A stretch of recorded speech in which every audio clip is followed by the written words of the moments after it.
So I want to start out with reading a statement from Joanna Macy. Does everyone know Joanna? I mean, or know of her? I can't tell. Some know, some yes, mostly kind of. Anyway, Joanna is one of the first and probably the premier proponent of eco-dharma. She has written about that and taught about that for decades, kind of way before others were doing that. And she is now 94 years old. Um, I when I was in Chicago at the Parliament this summer, I ran into a woman who was a personal friend of hers from California. And I guess there had been at some point a plan for Joanna to come to the Parliament, but she just couldn't make the journey, which I don't know if she was unwell at the time or simply was just 94. Um, at which point, just being on this side of the grass is a major accomplishment. So you don't have to get on airplanes. Anyway, she couldn't make it, but she is still with us, and she is a remarkable woman and has written a number of books, has talks and things online. If you have an opportunity, you don't know Joanna, um, I would encourage you to look into it. Okay, so this is just a very short little passage of hers, but I think, in my view, it is a koan. It is a modern koan, and so we're going to treat it as such.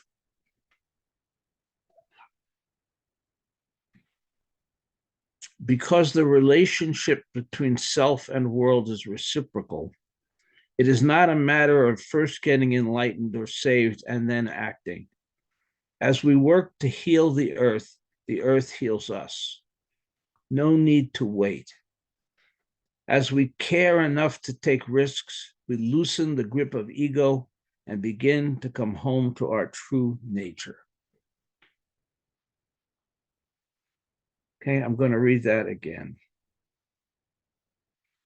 Because the relationship between self and world is reciprocal, it is not a matter of first getting enlightened or saved and then acting. As we work to heal the earth heals us. No need to wait. As we care enough to take risks, we loosen the grip of ego and begin to come home to our true nature.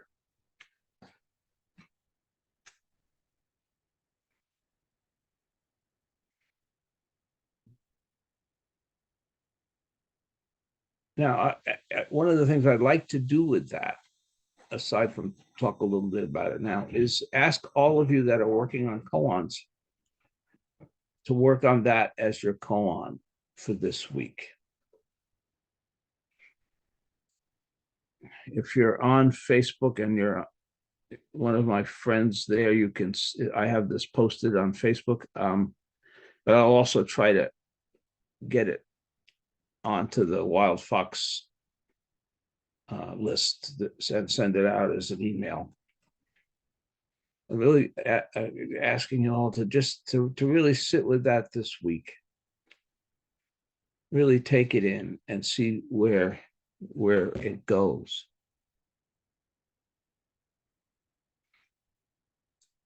And then next week we're going to discuss it in lieu of the Dharma talk. You're all going to give the Dharma talk and share your understanding of that passage and how it's perhaps affected you.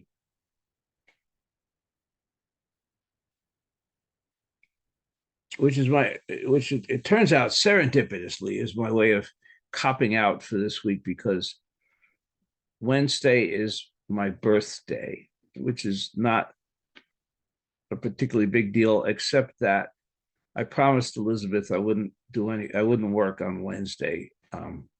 And so those of you who have Wednesday dice on, oh well. And so it would be unfair for me to then do Daison on Thursday. So no, in lieu of Daisons this week, you're going to present your understanding of that koan next Sunday. Okay, great. So that koan takes me back to another koan, right to the very heart of the roots of our practice, of our tradition. We have a book called the Denko Roku, which most of you probably aren't familiar with.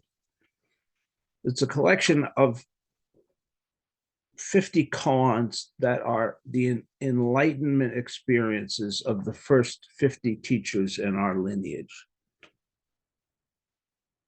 And it for those who are doing koan study, it is the last thing.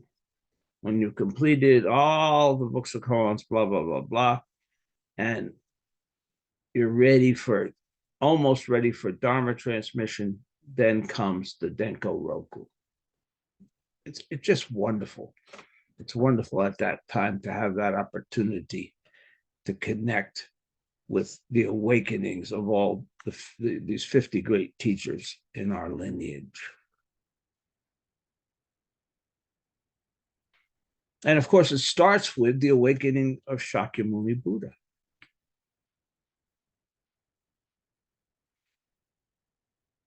Now, it's taken me a long time to realize this. I don't know why. I love the story of Shakyamuni Buddha's awakening. Love it. And for a number of years, every time Rohatsu came, December 8th, the anniversary of the Buddha's enlightenment, I would tell that story. And I've now come to realize, I always thought, yeah, take it with a grain of salt. Well, I really come to realize that it's complete poppycock.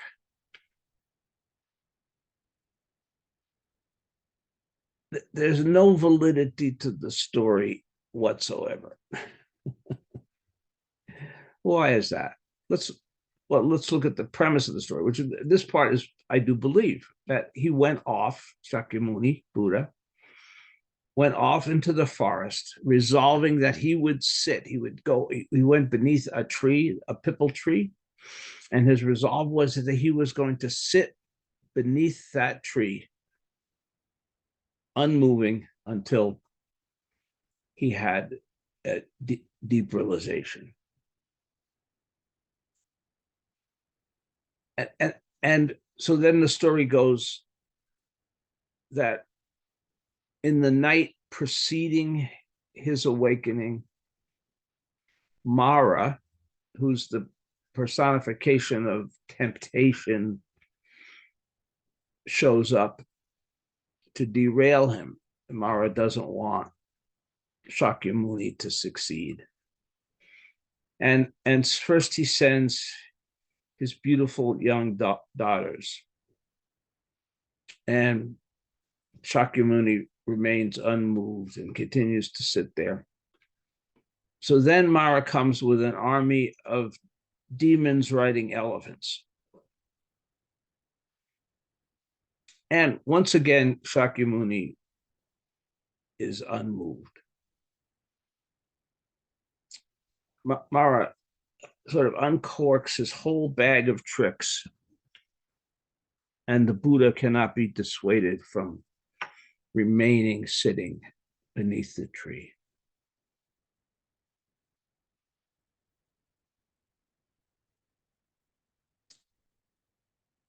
And then the Mara chart challenges the Buddha's right to be there,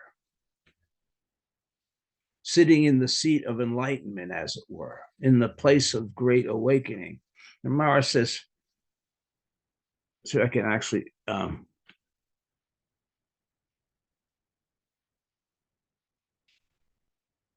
I guess Mara says, who will bear witness to this man's enlightenment? And at this moment, the Buddha places his hand upon the earth, and the earth itself responds that it will bear witness to the enlightenment.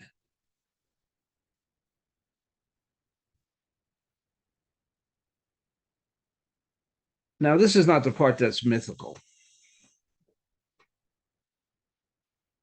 No, clearly this is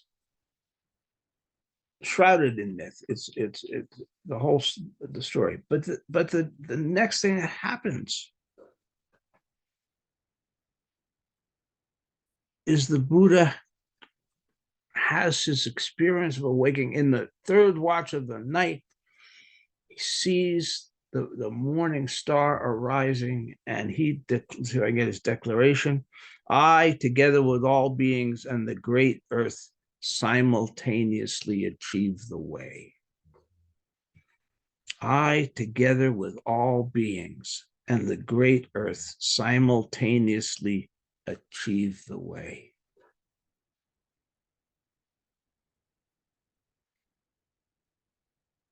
Now that didn't happen. For years, I thought that happened. He said that. No, of course he didn't. He was out in the forest all alone, sitting in the middle of the night, right? When he had his experience of awakening. Who heard that quote? Or do we think that he came back and and he ran into his associates and he said, "Hey, guess what? In the middle of the night, elephants and dragons and blah blah blah." And then and then I said, "I and the great earth and all beings." No, of course not.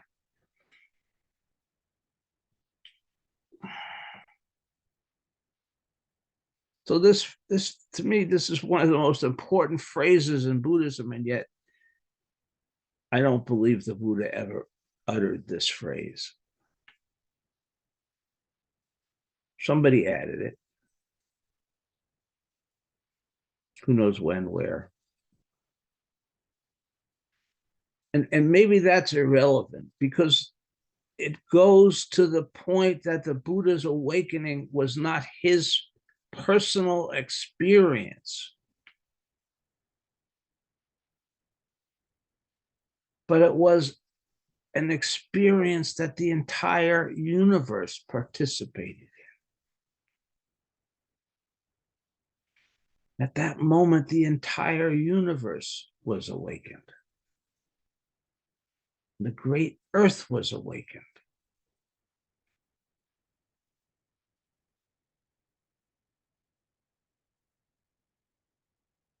How do we understand that? Or do we? Or do we challenge it?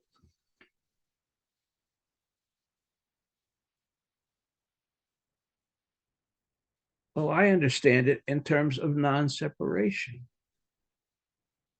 When there is no separation, when there are no boundaries, there are no barriers, then the Buddha's experience of realization is the experience of the entire universe.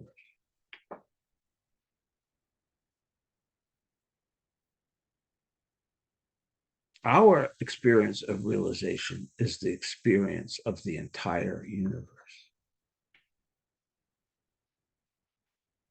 That's hard to wrap our heads around.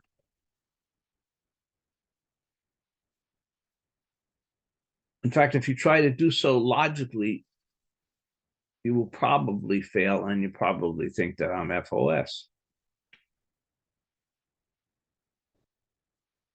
Because this is not a logical proposition, it's a profound experience. It is the essence of the experience of realization. The experience of no separation, of no boundaries, of no this and that, me and not me.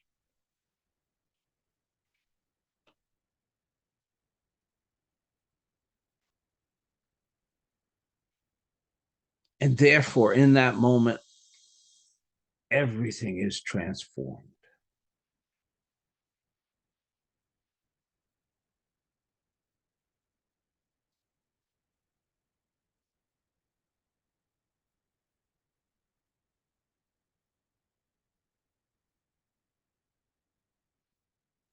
Because of that, because of this being the deepest root of our practice, when we talk about eco-dharma, as far as I'm concerned, that's absolutely oxymoronic. The Dharma, from its very inception, is inherently ecological. The Buddha's enlightenment didn't happen separate from the trees and the rocks and the birds and the deer and everything else in the universe, as well as all of humanity. It included all of it.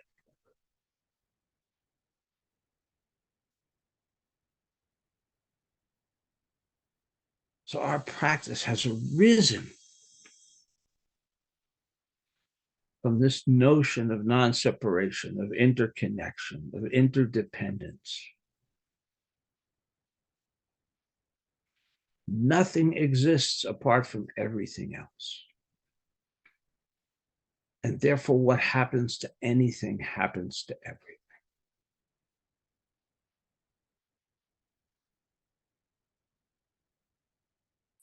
And then again, I'm not asking you to necessarily understand that intellectually.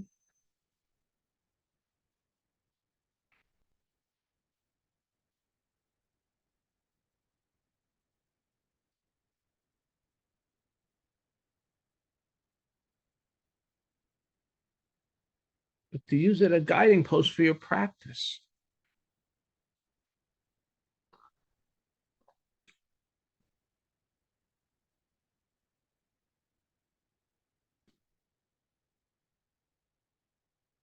That's where our practice is going, is the breaking down of barriers, the breaking down of separation, the creation of intimacy.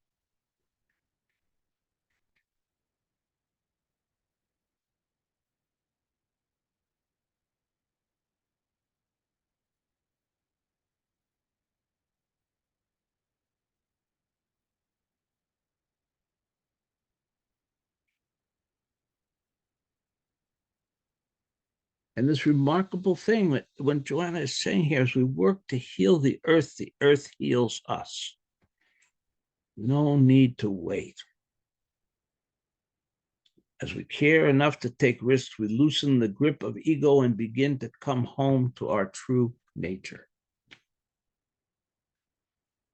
Our true nature, which is non-separation, which is the fact that we are fundamentally an expression of the entire universe.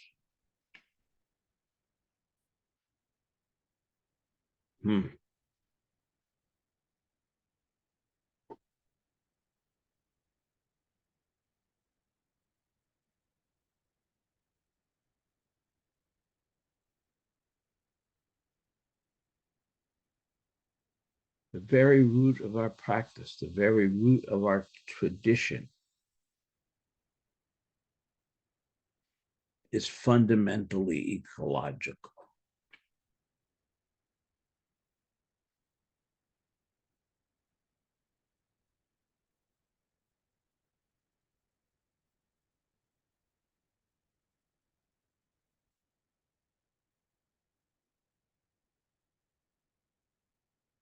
Everything we do. Think about the precepts.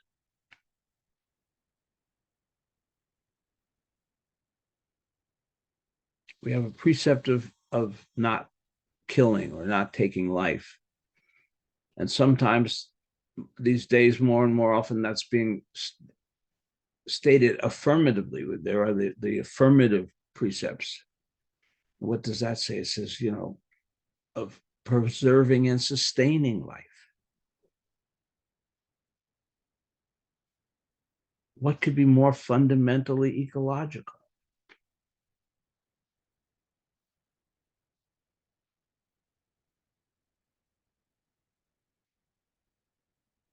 Again, this is why I say ego dharma. That's the term is oxymoronic. The dharma is inherently ecological, right from the moment that Shakyamuni Buddha sat under the pipal tree.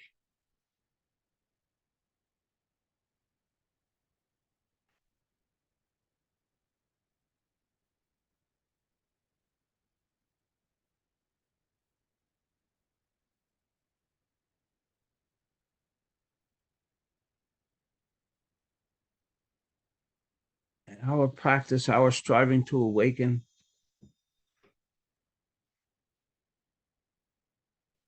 happens in unison with all of reality.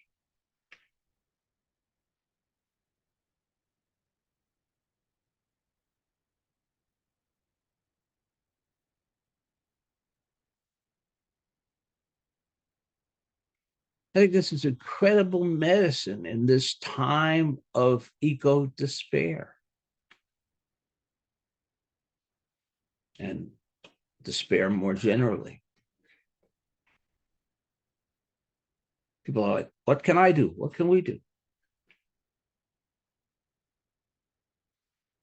Well, on one level, we're doing it just by practicing,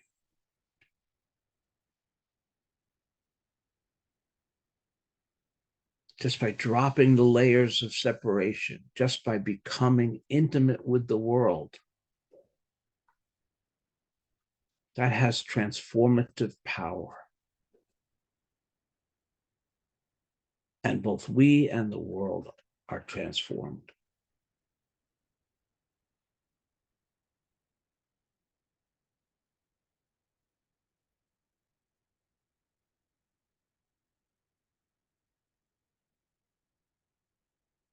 There's a concept that I've worked with some called co-creation.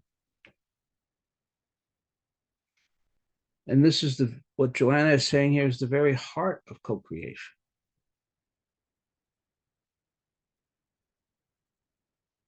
And it's remarkably profound. And it has a very, very deep level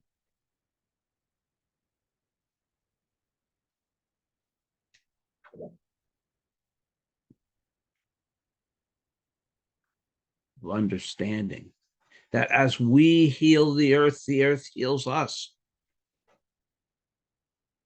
That's the expression of co-creation.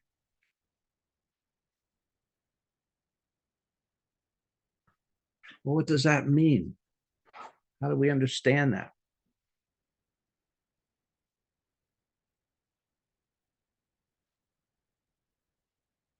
Well, at the simplest level, we could sort of understand it psychologically and say that, yes, if we're engaging in activities of healing the earth, that improves our attitude. And if we get out and we're outdoors in nature, things happen. Our blood pressure is better and we're less depressed. Our mood is more elevated and all of those things. That's the simplest level of that.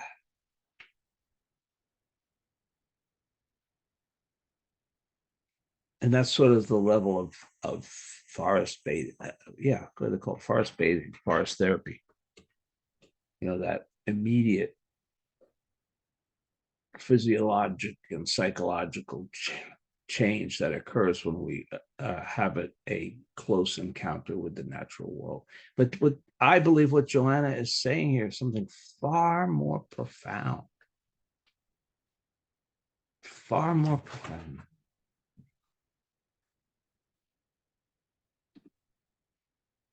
When we heal the world heals us.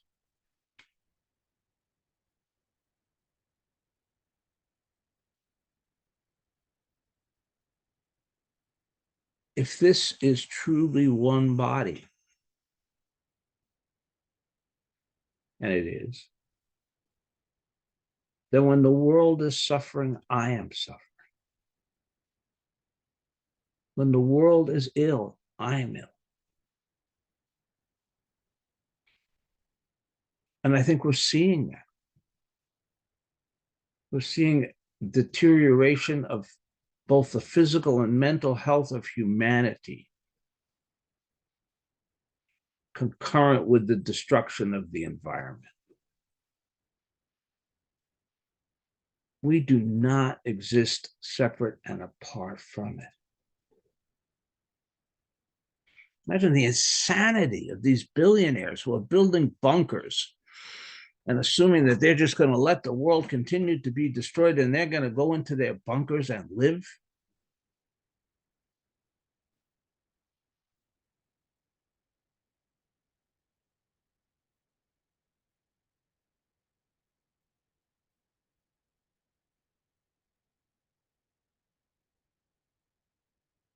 Live in little islands of, I don't know what even to call it, of life amidst global destruction. Is that life?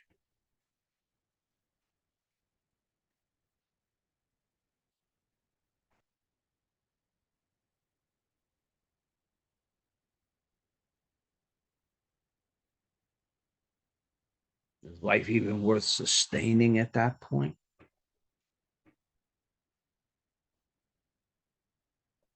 And yet that's what these people are doing.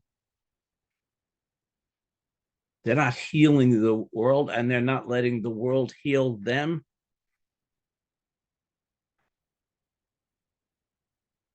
They're not thinking in terms of connection and separation. They are completely isolating themselves and literally isolating themselves. But all that matters is their survival.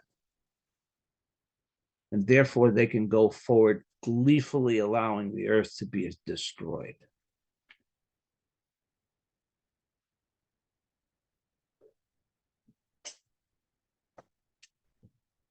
Can any of us be healthy under these circumstances?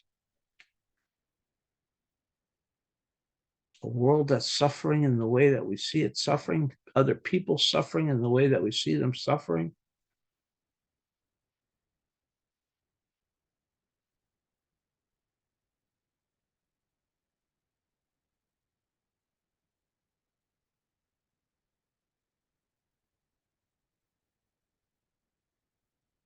So the only path forward is the path that Joanna is pointing to here.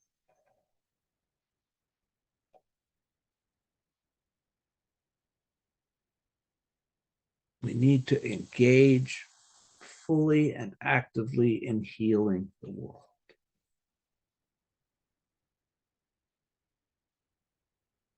In the co-creative process. And what I'm not precluding taking your plastics to the recycle center. It's really not what I'm talking about at all. I'm talking about a profound relationship.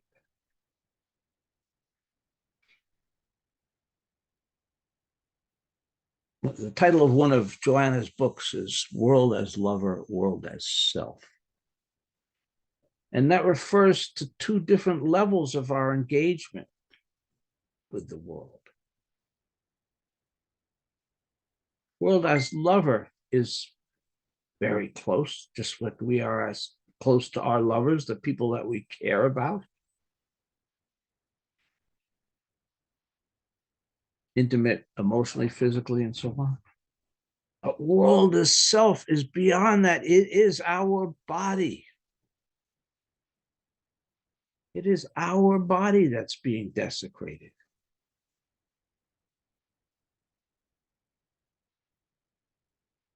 It's not some abstraction. And because of that, how can we be well? How can we be sane? Well, that's going on unless we engage fully in this co-creative process.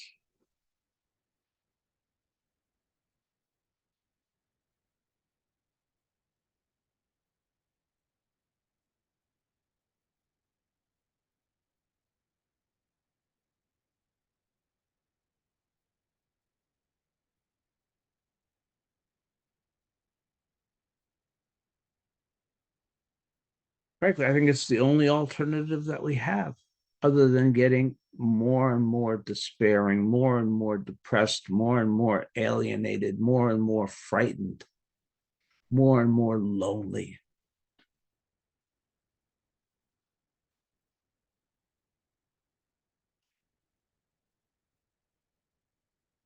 Because we are connected. We are part of it. We are part of the world, and the world is part of us. And so we have a single fate, a single fate.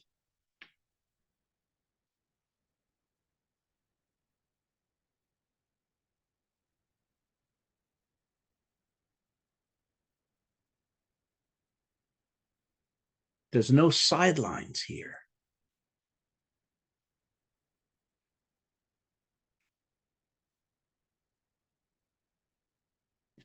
There's no opportunity to, as Joanna's talking about, hang out till we get enlightened, and then we'll do something.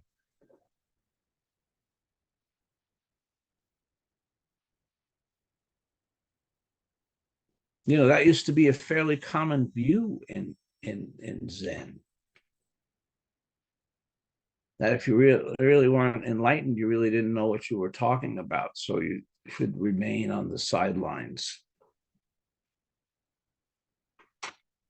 Get enlightened first.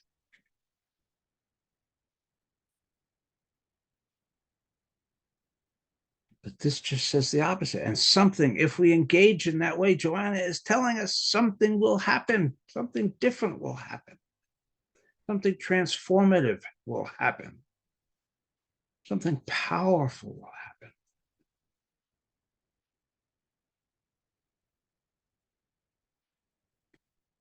It's within our power, within our grasp. Thank you.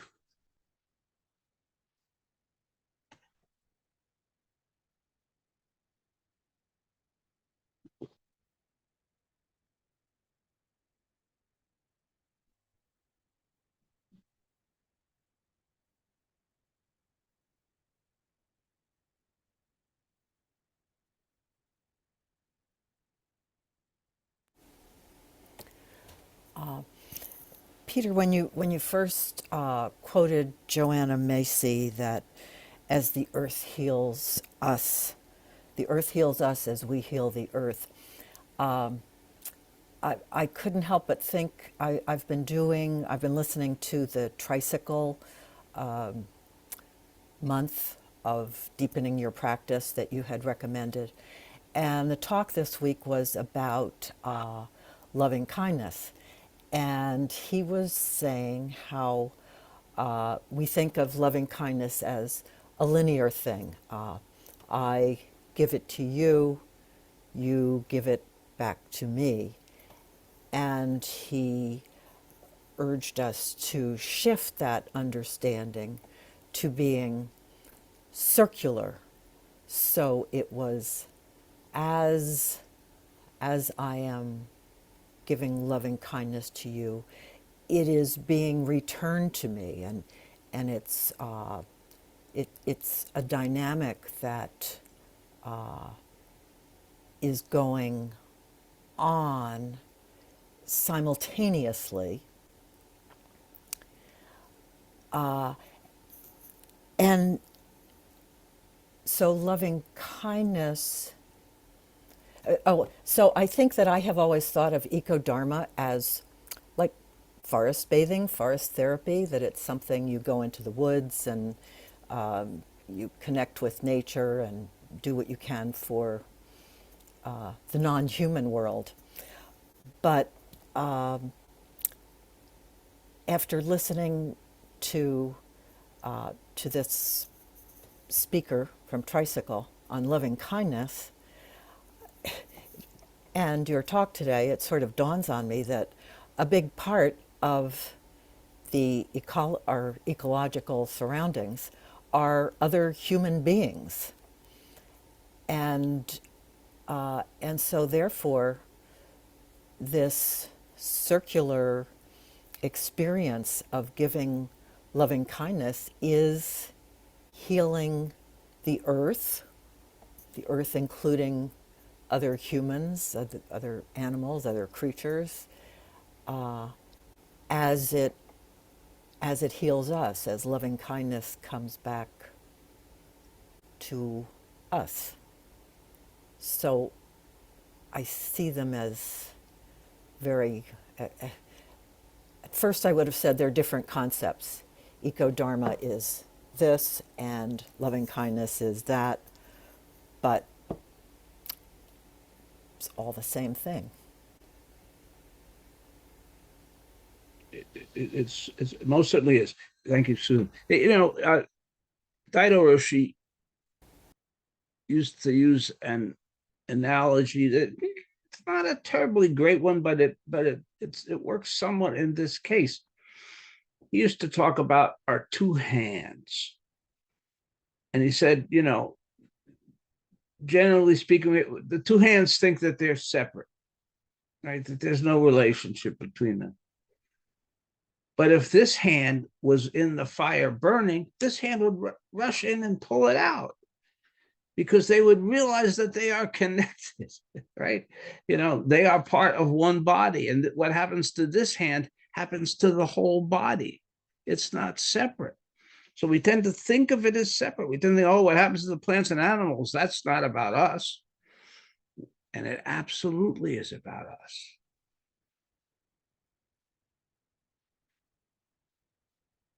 And I was just reading a piece that was very interesting that was talking about how humanity and the plant kingdom have co-evolved. That we've existed with these plants and had relationships with these plants for millennia. Right? So another concept, sort of co-evolution. It didn't like plants happened over here and human beings happened over here, although that's how we talk about it. Right? We co-evolved with everything in our surroundings. We have had a relationship with everything in our surroundings for, I don't know, however, well, I think it's now millions of years that they say humans have been around. And and yet we think we're separate. Our physiology has evolved to utilize those plants for our nutrition, right? For our medicine. I mean, now we get our medicine from pharmaceutical companies, but for how many hundreds of thousands of years did our medicine come directly from the plants? And we understood that interdependence for sustaining our lives evolved with them. Peter,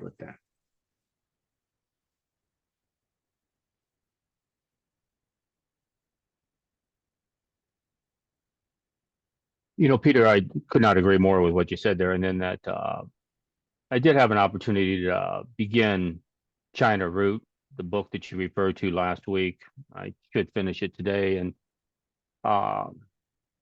within it, I would almost have, at my age, I'm not thunderstruck by too many concepts anymore. But within this, apparently in classic Chinese literature or whatever, there is no differentiation between a noun and a verb. And I'm like, holy shit. To consider a mountain not as a thing, but as an active item changes the landscape of virtually everything.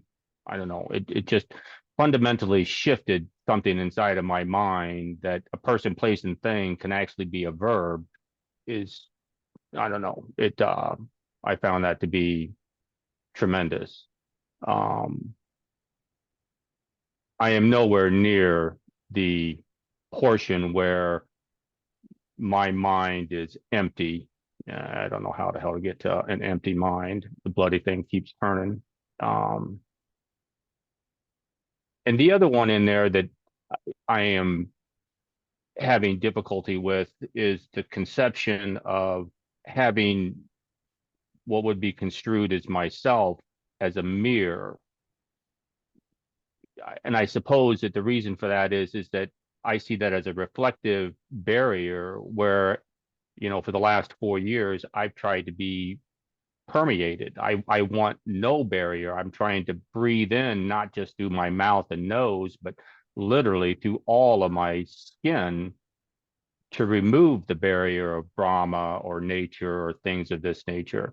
And I don't, I can't wear a mirror just simply, I'm going to let it bounce right off me. But along with your communion with nature, in a sense, to consider a plant not a thing, but an active verb is mind shifting for myself. And so with that, I'll shut up. No, thank you. That's beautiful. And it's very, what you're talking about, that permeability, very important. Again, and we are constantly permeable. We don't see it. We don't know it. We think, everything in here is me. Inside this, Dido used to call it the skin bag, right? Everything inside the skin bag is me. Everything that's not in the skin bag is not me. It's not that simple.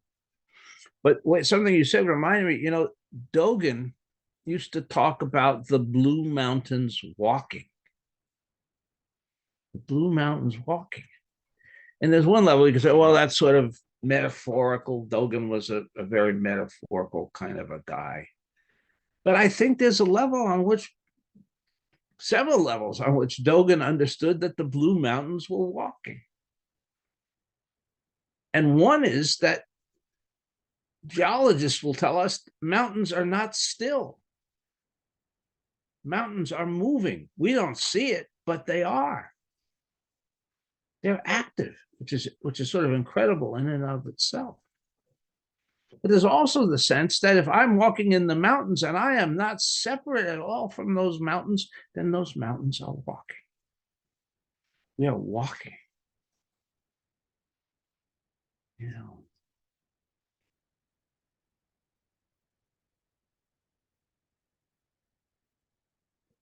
I used to come up against the teachings of the insentient, and I'm totally convinced there are no insentients. All is sentient. Yes. And physicists are agreeing with you, Mary Jo. More and more, there's more and more evidence that consciousness is a property of matter, not a property of our brains, as we've always imagined it to be. So therefore, everything is conscious. And therefore, again, extending that out, it's therefore possible to be in relationship with everything.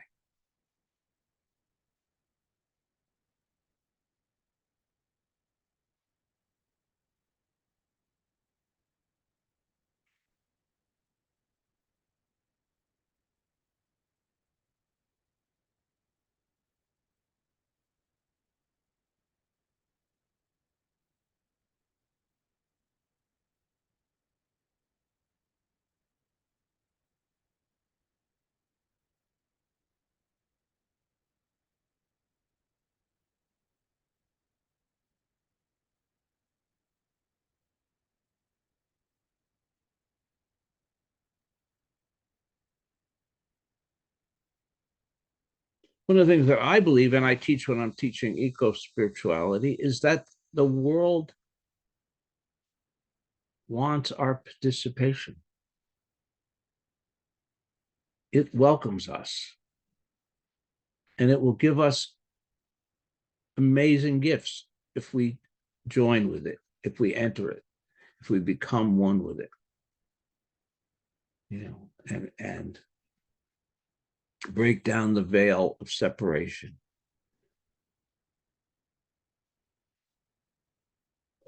Now, this all comes at a price.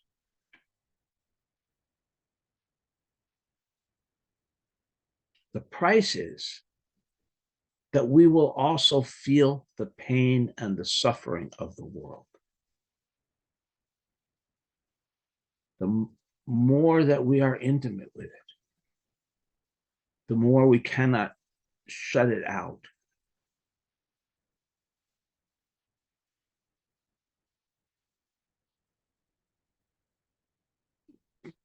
And I think that is a basis for compelling us to act, the most fundamental basis, not out of guilt, not out of shame, not out of fear. But if our loved one or our body is being harmed, it's a non-question. Of course, we're going to do something about it. Right?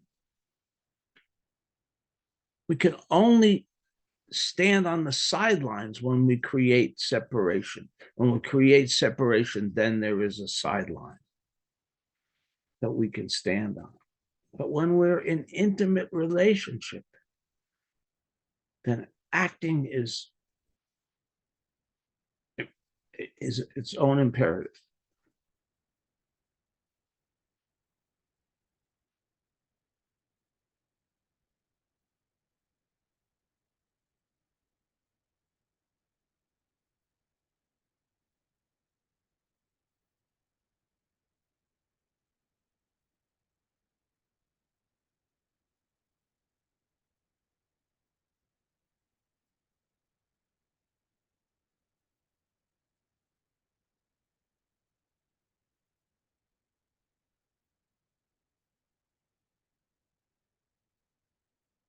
And it's going to be different for all of us how we do. I have some indigenous American friends out in Arizona,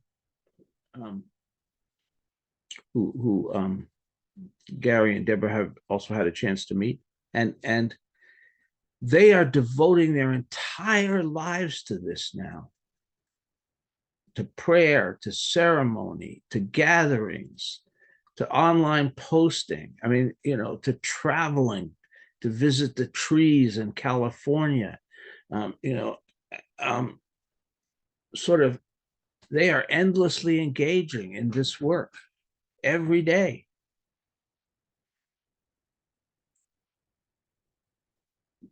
Because I think with their cultural roots, they understand better than most of us who've spent our lives in the dominant culture.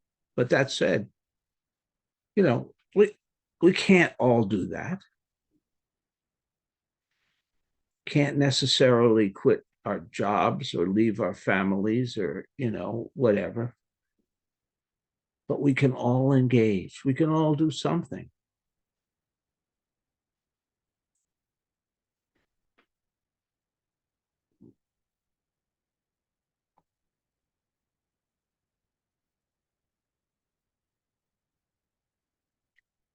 Knowing that our efforts are not in isolation. Our efforts are in the transformative mode of the one body, and that everything that we do affects everything else. That's this co-creation notion, and that the natural world will be with us and we will be with it.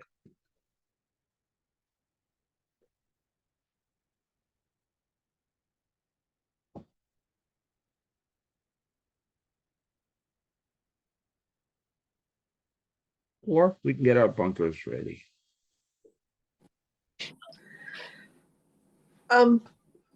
I visited Popham Beach. For those of you who live in Maine, probably familiar with it, the other day after the last storm. And there was a 10-foot high little sand bluff where there used to be a beach. And it just, the power of nature just is so astonishing. And all of our human efforts to control it and cajole it and get it to be stable and not change and stay the way it always is, just it's just never going to work. I mean, intellectually we all know that, but um, I just feel like there's so much respect and reverence just in those observations. It's just never gonna, it's always there for us to look at, to see, to feel, to experience, um, and respect and realize how much we're a part of that, that our complacency just isn't going to work in the face of that, of how these things change, that we need to change along with it and just keep going. Yeah. Yeah. Thank you, Melissa. You know, there's one approach to climate change says that we build higher seawalls, right? And we, you know, that's a strategy that's doomed to failure. You know, and Melissa said that ocean is so powerful, and the more we keep disturbing it by making it hotter, and you know, all of those things, the more it's going to manifest its power in ways that we're not going to like. So that's another thing, right? That's like part of our denial that we can even do that. You know, people this weekend posted, those of you not in Maine, we had a predominantly coastal storm in the last few days, and people posted pictures of entire buildings floating away, you know, that were along the coast. You know, we can't fight it. We can't engineer our way out of it.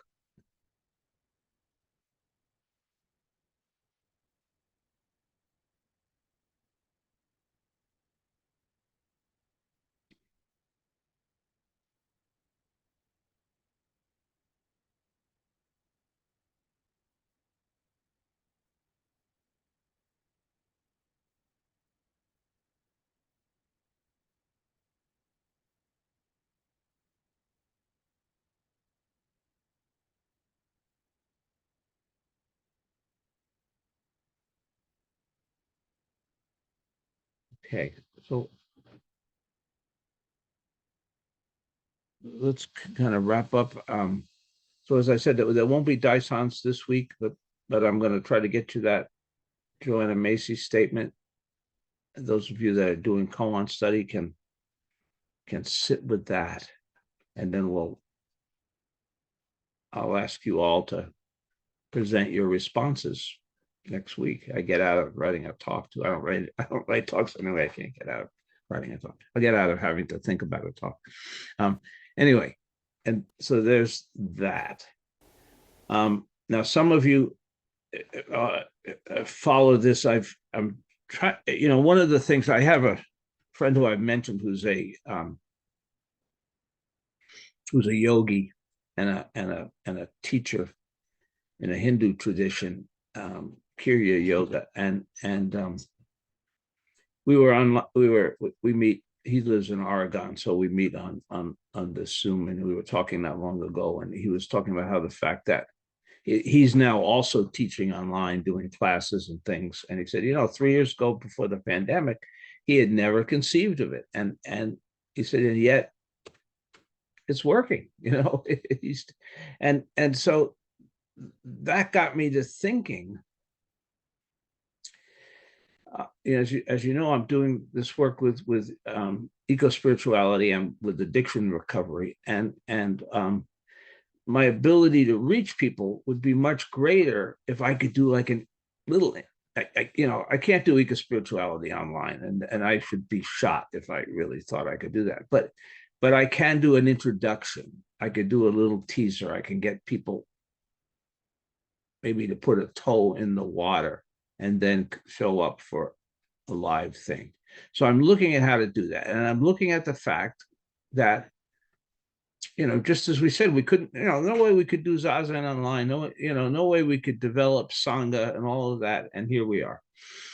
So I'd like to see if that principle can extend to eco spirituality. It's a further bridge, definitely. and whether we can use the online environment again, at least to create like a little introductory path for people. So I'm hoping to enlist some of you in this project, and if you're at least willing to contemplate that, we'll talk about that after anyone that wants to, after we say our vows. And that'll be in lieu of, today was the day we would have our tea time. RJ isn't able to be here. She's got company. So we're gonna usurp the tea. Well, you can have tea while we talk about this too. Yeah, I'm ready.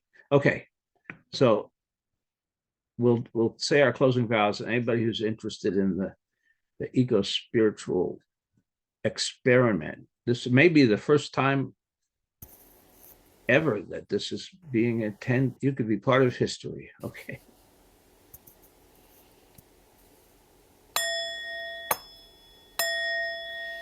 Creations are numberless. I vow to free them. Delusions are inexhaustible. I vow to put an end to them. Reality is boundless. I vow to perceive it. The enlightened way is unsurpassable. I vow to embody it. Creations are numberless. I vow to free them. Delusions are inexhaustible. I vow to put an end to them. Reality is boundless. I vow to perceive it. The enlightened way is unsurpassable.